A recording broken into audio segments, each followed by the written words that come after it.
এটা খবৰ দিব, তাৰপৰা খবৰটো দিয়াৰ পাছত আকৌ জুম জুম এনেকৈ কৈ একেটা খবৰকে 10 বাৰমান দিব। এনেকুৱা ধৰণৰ বাতৰি পৰিৱেশন কৰে আৰু তেনেকুৱা ধৰণৰ বাতৰি মই পৰিৱেশন নকৰোঁ। আপোনালোকক দিনটোত কি কি ঘটিলে সেইখিনি স্পষ্টকৈ ক'বলৈ যাওঁ, কাৰণ কেলৈ সেইবিলাক কৰিবলৈ গ'লে এবাৰ ক'ব আকৌ জুমকৈ কিবা এটা দেখুৱাই দিব। সেইবিলাক কৰি থাকিলে কি হয়, সময়বিলাক এনেই গৈ থাকে।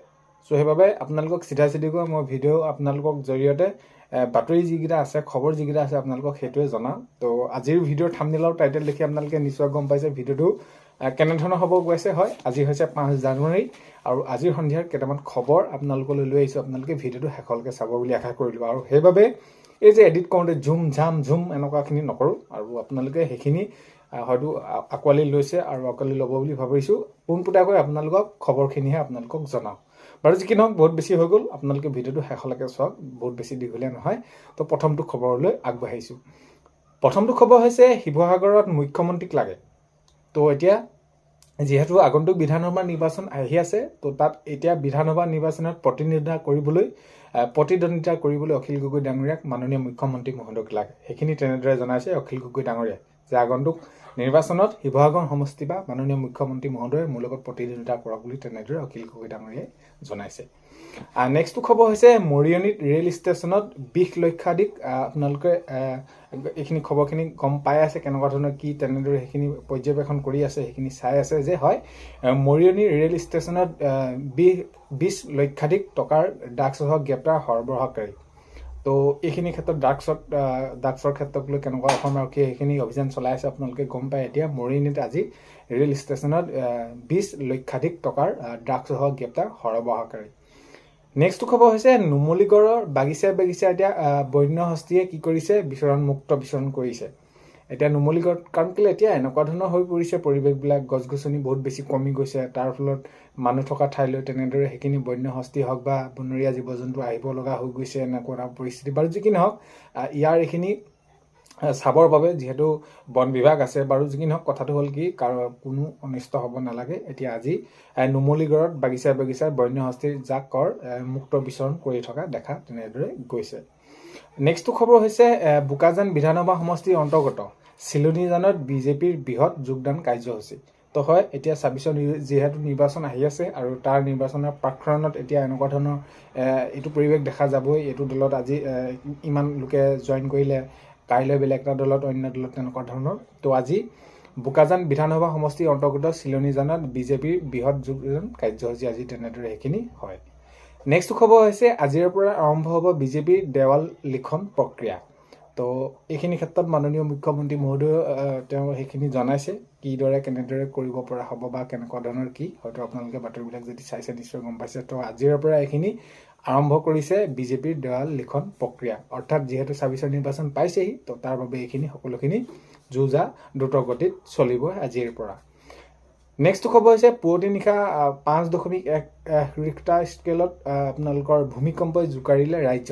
তো যিহেতু আপোনালোকে গমেই পাইছে, প্ৰায় ৰাতিপুৱা হ'ব সময়তে পুৱতি নিশা প্ৰায় 5.1 ৰিক্টাৰ স্কেলৰ ভূমিকম্পই জোকাৰিলে ৰাজ্য।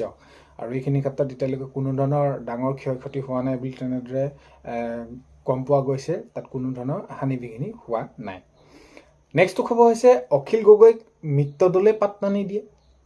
তো অখিল গগৈক মিত্ৰদলে পাত্তা নিদিয়ে, আমি শাসক দলে কিয় পাত্তা দিম?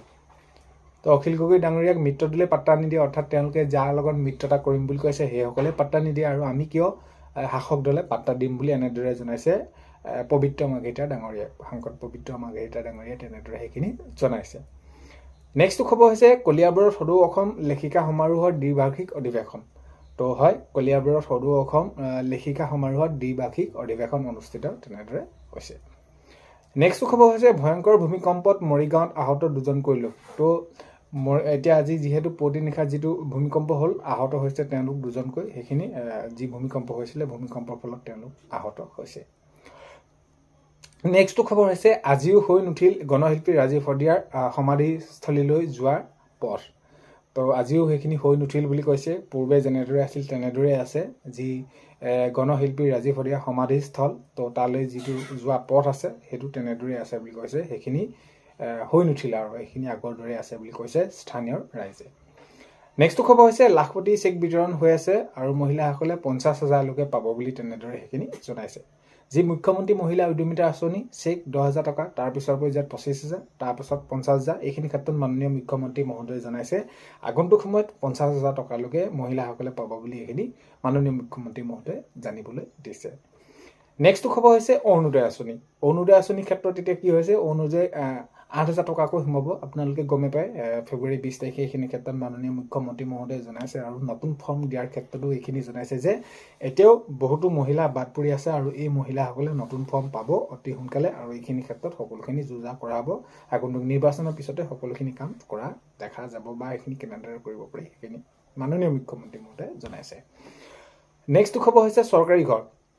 এতিয়া লাখ লাখ এতিয়া লোকক চৰকাৰী ঘৰ দিবলৈ গৈ আছে। আগন্তুক নিৰ্বাচন আহিছে, নিৰ্বাচনৰ পিছতে তেওঁলোকে সেইখিনি পাব। যিহেতু এতিয়া শেহতীয়াকৈ যিসমূহ ঘৰ জিঅ'টেক কৰিছিলে তেওঁলোকৰ সেইখিনি জিঅ'টেক হৈ যোৱাৰ পাছত এতিয়া কি কৰা হ'ব, সকলোখিনি ভেৰিফিকেশ্যন হৈ গ'লে আকৌ নিৰ্বাচনৰ পিছতে তেওঁলোকক চৰকাৰী ঘৰ দিয়াৰ কথা মাননীয় মুখ্যমন্ত্ৰী মহোদয়ে এইখিনি ক্ষেত্ৰত জনাইছে। নেক্সট খবৰ হৈছে বিধায়ক ৰূপেশ গোৱালাৰ উদ্যোগত নৱম শ্ৰেণীৰ ছাত্ৰ ছাত্ৰীসকলৰ মাজত প্ৰতিভা সন্ধানী পৰীক্ষা। তো হয়, বিধায়ক ৰূপেশ গোৱালাৰ উদ্যোগত নৱম শ্ৰেণীৰ ছাত্ৰ ছাত্ৰীসকলৰ মাজত প্ৰতিভা সন্ধানী পৰীক্ষা অনুষ্ঠিত তেনেদৰে কৰা দেখা গৈছে। নেক্সট খবৰ হৈছে ৰাজ্যত এতিয়াও চলি আছে উচ্ছেদ অভিযান আৰু এইখিনি ক্ষেত্ৰত কৈ আছে মাননীয় মুখ্যমন্ত্ৰী মহোদয়ে যি চৰকাৰী মাটি তেনেদৰে দখল কৰি আছে সেইখিনি উচ্ছেদ চলিয়ে থাকিব। এতিয়া এইখিনি ৰাজ্যত এতিয়া সেইখিনি প্ৰান্তে প্ৰান্তে তেনেদৰে উচ্ছেদ অভিযান চলিয়ে আছে। নেক্সট খবৰ হৈছে আত্মনিৰ্ভৰশীল আঁচনি টকা ঘোষণা কেতিয়া কৰিছে আপোনালোকে গমে পায়। আত্মনিৰ্ভৰশীল আঁচনি টকা কেতিয়া দিব মাননীয় মুখ্যমন্ত্ৰী মহোদয়ে ঘোষণা কৰিছে যে হয় বিহুৰ শেষ হৈ যোৱাৰ পিছৰে পৰা এই যি মুখ্যমন্ত্ৰী আত্মনিৰ্ভৰশীল আঁচনি টকা দিয়াৰ সেইখিনি সকলোখিনি কাম শুভাৰম্ভ হ'ব বুলি কৈছে আৰু জিলাই জিলাই এই কামসমূহ তেনেদৰে কৰি যোৱা যাব পৰ্যায়ক্ৰমে। নেক্সট খবৰ হৈছে মংগলদৈত উদ্যমিতা আঁচনি মাননীয় মুখ্যমন্ত্ৰী মহোদয়ে সেইখিনি চেক বিতৰণ কৰিছে। হয়, মংগলদৈত উদ্যমিতা আঁচনি চেক বিতৰণ কৰিছে মাননীয় মুখ্যমন্ত্ৰী মহোদয়ে চেক বিতৰণ কৰি সেইখিনি আজি কাৰ্যসূচী তেনেদৰে তাত সেইখিনি সুকলমে হৈ গৈছে। নেক্সট খবৰ হৈছে বিধানসভা নিৰ্বাচনক লৈ বিজেপিৰ শ্লোগান ঘোষণা মুখ্যমন্ত্ৰী। মাননীয় মুখ্যমন্ত্ৰী মহোদয়ে আগন্তুক যি বিধানসভা আহি আছে তাৰ বিধানসভা নিৰ্বাচনক লৈ বিজেপিৰ শ্লোগান ঘোষণা মাননীয় মুখ্যমন্ত্ৰী মহোদয়। নেক্সট খবৰ হৈছে ভোগৰ উৎসৱ ভোগালী, বিহুলৈ মাজত মাত্ৰ আৰু কেইটামান দিন আৰু সাজু হৈছে ভেলাঘৰ। ৰাজ্যৰ প্ৰান্তে প্ৰান্তে সেইখিনি ভেলাঘৰ ইতিমধ্যে সকলোৱে সাজি উলিয়াইছে। নেক্সট খবৰ হৈছে বুঢ়া চাপৰি কেইবাটাও ওচৰত প্ৰশাসনৰ উচ্ছেদ। তো সেয়ে মই কৈছিলোঁ যে সেইখিনি উচ্ছেদ চলি থাকিব, চলি আছে আৰু চলিয়ে থাকিব। সেইখিনি মাননীয় মুখ্যমন্ত্ৰী মহোদয়ে জনাইছে যে আজি বুঢ়া চাপৰি কেইবাটাও ওচৰত প্ৰশাসনৰ আজি উচ্ছেদ অভিযান। নেক্সট খবৰ হৈছে সৰুপথাৰত মুখ্যমন্ত্ৰীৰ কাৰ্যসূচী আজি কেইবাটাও। হয়, আজি সৰুপথাৰত মাননীয় মুখ্যমন্ত্ৰী মহোদয়ে কেইবাটাও কাৰ্যসূচীত তেনেদৰে সেইখিনি অংশগ্ৰহণ কৰিব। নেক্সট খবৰ হৈছে 50টা সমষ্টিত চূড়ান্ত বিজেপি প্ৰাৰ্থী। তো তেনেদৰে সেইখিনি ক্ষেত্ৰত মাননীয় মুখ্যমন্ত্ৰী মহোদয়ে কৈছে আৰু বিশেষকৈ ইয়াৰ যি আগন্তুক নিৰ্বাচনক লৈ এইখিনি জনাইছে যে এতিয়ালৈ কোনো ধৰণৰ এতিয়ালৈকে সঠিক হোৱা নাই চূড়ান্ত। আগন্তুক সময়ত সেইখিনি কোনে ক'ত খেলিব বা কি খেলিব সেইখিনি আগন্তুক সময়ত গম পোৱা যাব। নেক্সট খবৰ হৈছে শিৱসাগৰত অখিল গগৈক হৰুৱাব পৰা মানুহ বহুত আছে। অখিল গগৈক শিৱসাগৰত হৰুৱাব পৰা মানুহ বহুত আছে। মই তাত নিৰ্বাচন নেখেলিলেও হ'ব, এইখিনি ক্ষেত্ৰত মাননীয় মুখ্যমন্ত্ৰী মহোদয়ে জনাইছে। ভিডিঅ'ৰ প্ৰথমতে যিহেতু মই কৈছিলোঁ অখিল গগৈ ডাঙৰীয়াই তেওঁক সেইখিনি প্ৰতিদ্বন্দ্বিতা কৰিবলৈ জনাইছিলে আৰু শেষত আজি দেখা গ'ল যে তাৰ প্ৰতিক্ৰিয়া হিচাপে কেনেদৰে প্ৰতিক্ৰিয়া প্ৰকাশ কৰিলে। এইখিনি ক্ষেত্ৰত শিৱসাগৰত অখিল গগৈ হৰুৱাবলৈ বহুত মানুহ আছে আৰু মই নেখেলিলেও হ'ব বুলি মাননীয় মুখ্যমন্ত্ৰী মহোদয়ে তেনেদৰে জনাইছে।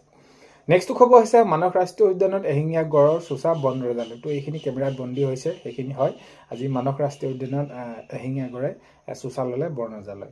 নেক্সট খবৰ হৈছে আমি 10 বছৰত এটা সুস্থিৰত ফালে গতি কৰিছোঁ। এইখিনি কথা জনাইছে মাননীয় মুখ্যমন্ত্ৰী মহোদয়ে। আমি 10 বছৰত এটা সুস্থিৰতা ফালে গতি কৰিছোঁ। তো এইখিনি আছিলে আপোনালোকক খবৰ, এইখিনিয়ে জনালোঁ। আপোনালোকে ভিডিঅ'টো শেষলৈকে চোৱাৰ বাবে বহুতেই বেছি ধন্যবাদ। এইখিনিতে আপোনালোকক এটা অনুৰোধ কৰিম, চেনেলটোলৈ আপোনালোক নতুনকৈ অহা যিসকল আছে ছাবস্ক্ৰাইব কৰাৰ লগতে কাষতে থকা বেল আইকনটো প্ৰেছ কৰি অল কৰি থ'ব, যাতে নতুন এটা ভিডিঅ' দিয়াৰ লগে লগে আপোনালোকে আগতীয়াকৈ চাবলৈ পায়। আৰু মই ভিডিঅ' প্ৰথমতে কৈছোঁ যে আপোনালোকক মই জুম জাম কৰি পিনি কিবা এটা খবৰকে বহুতখিনি আপোনালোকক দি নাযাওঁ। তো আপোনালোকৰ বাবে কমেও দিনটোৰ 25-30টামান আপোনালোকৰ খবৰ লৈ আনো। এনেদৰে আপোনালোকে আগবঢ়া ভিডিঅ' আপোনালোকে ভাল পালে শ্বেয়াৰ কৰি দিব, কাৰণ কেলৈ এইবিলাক কৰি থাকিলে জুম জাম কিবা কিবি একেটাকে 20 বাৰমান কৰি থাকিলে বহুতখিনি সময় লোকচান হয়। আৰু এইখিনি আছিলে, তেনেহ'লে বহুত বেছি ধন্যবাদ। অন্য এটা ভিডিঅ' এটা লগ পোৱাৰ কাৰণে আজিলৈ মানে বাই।